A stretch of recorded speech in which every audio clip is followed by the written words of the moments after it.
नमस्तेऽस्तु महामाये श्रीपीठे सुरपूजिते शङ्खचक्र गदाहस्ते महालक्ष्मी नमोऽस्तुते।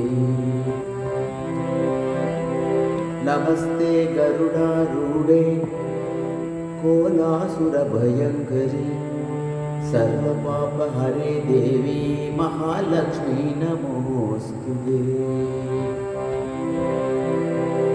सर्वज्ञे सर्ववरदे सर्वदुष्टभयङ्करी सर्वदुःखहरे देवी महालक्ष्मी नमोऽस्तुते।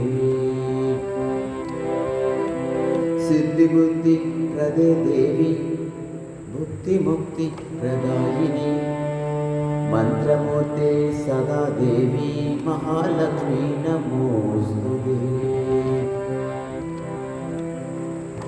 आद्यन्तरहिते देवी आदिशक्ति महेश्वरी योगजे योगसम्भूते महालक्ष्मी नमोऽस्तुते। स्थूलसूक्ष्म महारौद्रे महाशक्ति महोदरे महापापहरे देवी महालक्ष्मी नमोऽस्तुते।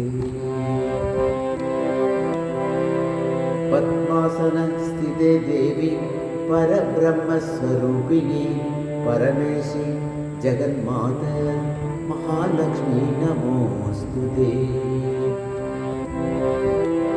श्वेताम्बरधरे देवी नानालङ्कारभूषिते जगत्स्थिते जगन्माता महालक्ष्मी नमोऽस्तुते।